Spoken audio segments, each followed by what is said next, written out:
Hey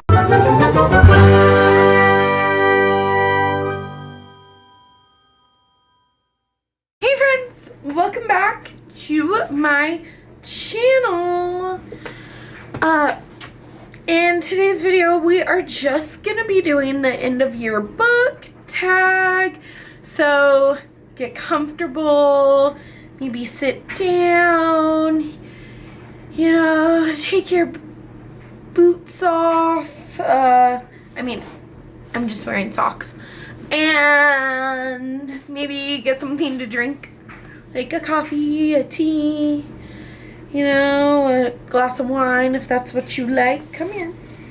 But Jellybean and I are going to be answering, I think there are 6 questions about the end of the year as far as books go.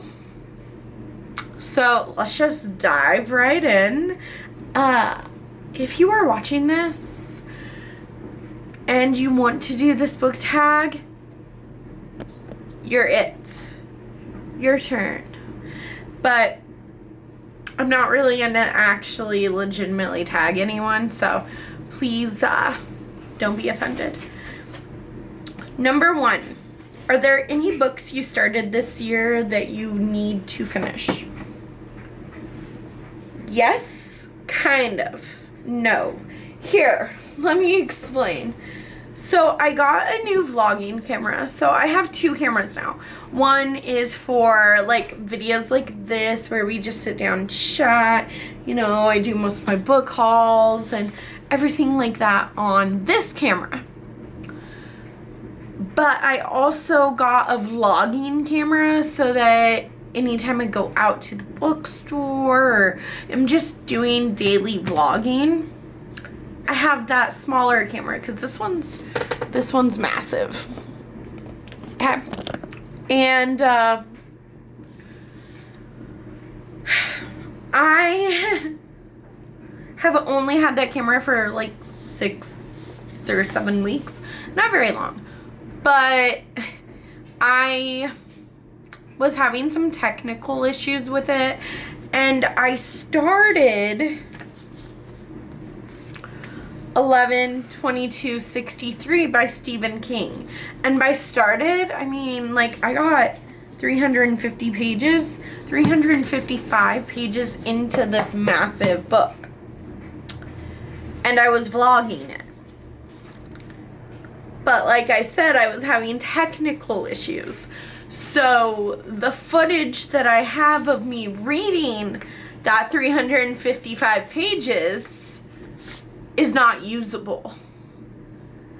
And so that means that I have to restart this book, and like my whole goal, I mean, it's like the 11th or something already. It is the 11th. My whole goal was to finish reading this by the 22nd and have a video come up of me reading it on the 22nd. Because I thought that'd be a really cute thing to do on my channel. And, you know, spoil this whole book for you. And plus, like, it's a huge book. I wasn't hating this book, but I was pretty bored with it. So I haven't decided what I'm going to do, but I definitely will not be finishing it by the end of the year, although I wish, like, I want to. I don't know. Maybe, would it be wrong of me to just, like, start it over and vlog myself reading this and then post it next year on 11/22? Would that be wrong? I don't know. I have no idea what I'm going to do with this, but it's like this time travel tale about what if JFK was never assassinated, how would it change the world, because it's supposed to change the entire timeline.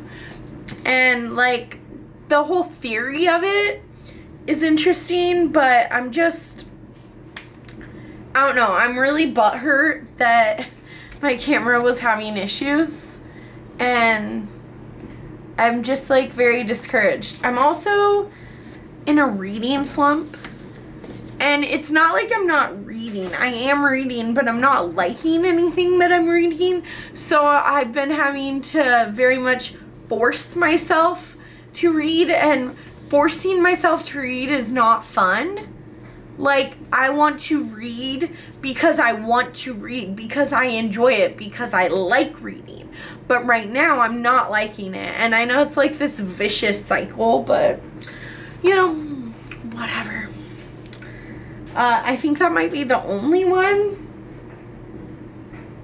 I have DNF'd books this year, but I haven't, like, I'm not, like, in the middle of it trying to wait to finish any other ones except for that one, and I explained to you why already. Do you have an autumnal book to transition into the end of the year? So, no, I don't. Let's see, I don't. No,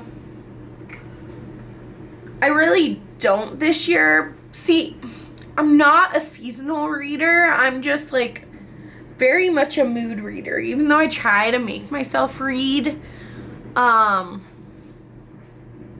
my game, you know? Like, I pick books and I try to read those because the board game told me to or whatever. Because games are really fun on BookTube and everyone likes them. And I love them. I love playing my board game. But it doesn't always leave room for mood reading. And like I said, this is probably the worst day to film this because I haven't been enjoying anything that I'm reading. And, like, I'm trying to avoid reading, which is not like me at all. But I guess the short answer is no. I don't have an autumnal book this year. However, I do have plans for next year, and I think that they're gonna be really, really fun. To be honest with you, this idea came from my husband. So thank you to my husband for coming up with this idea. It'll be really fun. I am not ready to tell you what it is, but I think you guys will enjoy it. All right, number 3. Is there a new release you're still waiting for? I don't follow new releases ever. So no. I get, like, 95% of my books come from secondhand stores or the used bookstore. Then, what are 3 books you want to read before the end of the year? Oh, I should have prepared for this. I did not prepare for this. Give me a moment.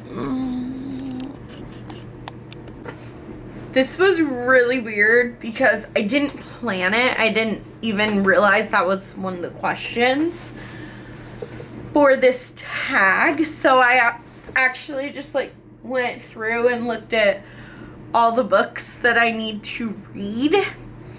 And I have a very good variety, I think. It's only 3, but let's start with my adult romance. This is Waiting for Tom Hanks by Carrie Winfrey. So, see, I bought and read Not Like the Movies by Carrie Winfrey, which is the second book in this duet.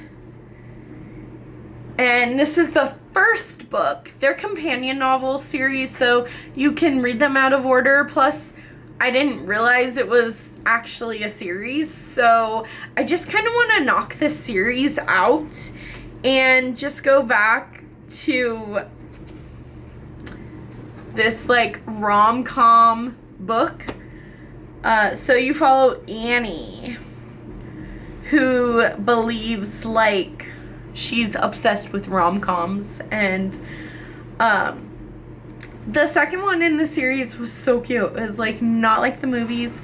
This one is about the girl's best friend from the second one, and she believes she's completely obsessed with rom-coms, and she believes that her man will be, like, straight out of a rom-com for her to fall in love with, and I'm just wanting something fun and flirty and just cute, and I think this will fit the bill.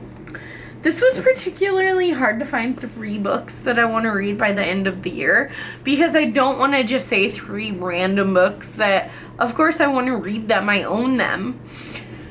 I wanted to actually pick them with intention, but like I said, I'm in a huge reading slump. So, our next one is a young adult, hard-hitting contemporary.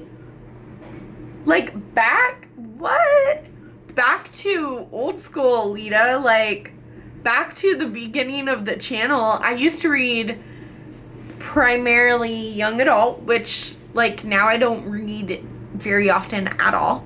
And it was always hard-hitting young adult. This follows this girl named Samantha who has OCD. And that is all that I know going into this book. It's Every Last Word by Tamara Ireland Stone. It just feels like, I'm wondering if, sorry, I'm all over the place. I'm wondering if, like, my attention is not being grabbed with any adult books that I'm reading right now. So I'm wondering if maybe just turning my brain off a little bit and reading a young adult novel might help. I'm sure it's going to be hard-hitting. I'm sure I'm going to cry. But generally, young adult novels are easier to, like, suspend my disbelief, and, you know, sometimes crazy stuff happens, like crazy shenanigans, like the Holly Jackson series with Pip. What is that? The murder,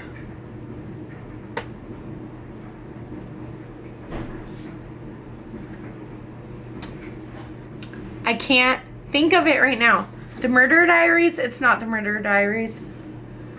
Well, it's this book right here with Pip, and yeah, those are crazy and fun and, like, don't take much brain power to get through because they're just quick reads. But I did have to suspend my disbelief a lot.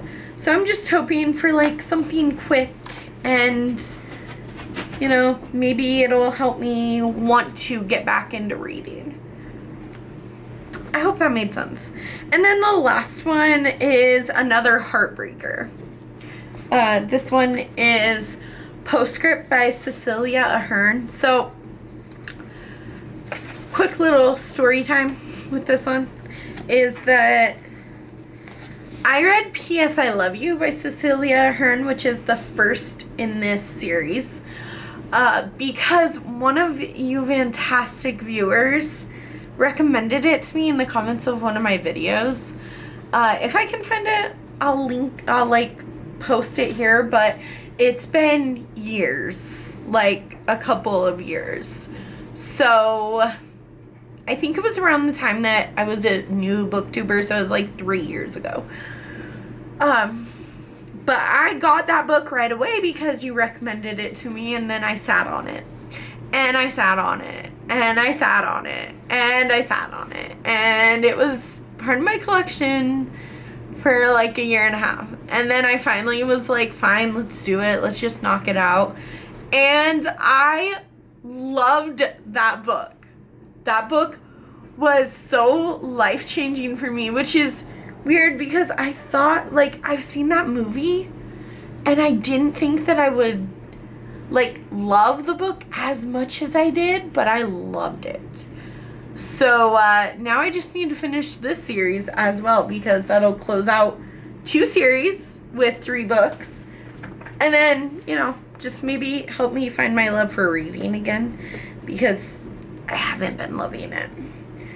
And is there a book you think could still shock you and become your favorite of the year? Absolutely. Definitely. Do I know what book that is? No. I don't know. But I think anything can happen. And plus, my reading year has been terrible. I've read almost 200 books, which is a great amount of books, but they've all been forgettable or terrible. That might have something to do with my reading slump, you know, but whatever. Have you already started making reading plans for 2024? Heck yes. I have content planned for 2024. I have some of my goals planned, and I'm in the process of finishing all of that stuff. But I hope you enjoyed this video. It was more like chill, just chatty style videos. Sometimes it's fun to do those. Don't forget to smash that like button and subscribe if you're new around here. And I will catch you in the next video. Bye!